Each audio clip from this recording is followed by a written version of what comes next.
Hey everybody, Jake Robinson here again with the Church of Christ Student Center in Weatherford, Oklahoma, also known as the Bulldogs for Christ. I wanted to share a message with you today from my childhood. I grew up in a farming family, and so, I was in school Monday through Friday, and so Saturday was my opportunity to get to go out to the farm with my dad.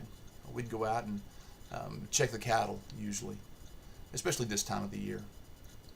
We would go to the feed store in the morning, load up a pickup bed full of feed, and head out to the pastures. And I would open the gate for him. Dad would pull into the field and pick a good spot to lay some feed out for the cattle. And if the cattle hadn't noticed us by the time we had gotten to the spot to feed them, then Dad would get out of the pickup and yell, and this deep bellowing yell across the pasture.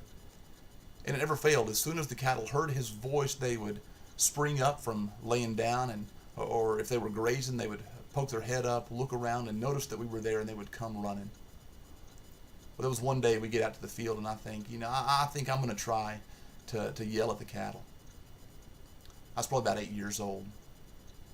Well, we get out there. Dad picks this good spot for us to lay some feed out for him, and I get out of the pickup, and in my little 8-year-old high-pitched voice, I yell my best cattle call out across the field. And there wasn't a single calf that poked its head up to look our way. Didn't really understand why that was until we read this verse in John chapter 10, starting in verse 3. It says, "The gatekeeper opens the gate for him being the shepherd, and the sheep listen to his voice. He calls his own sheep by name and leads them out. When he's brought them all out, or when he's brought out all his own, he goes on ahead of them, and his sheep follow him because they know his voice." Well, the fact of the matter is, the reason the cattle didn't poke their head up to look at me and is they just didn't trust me.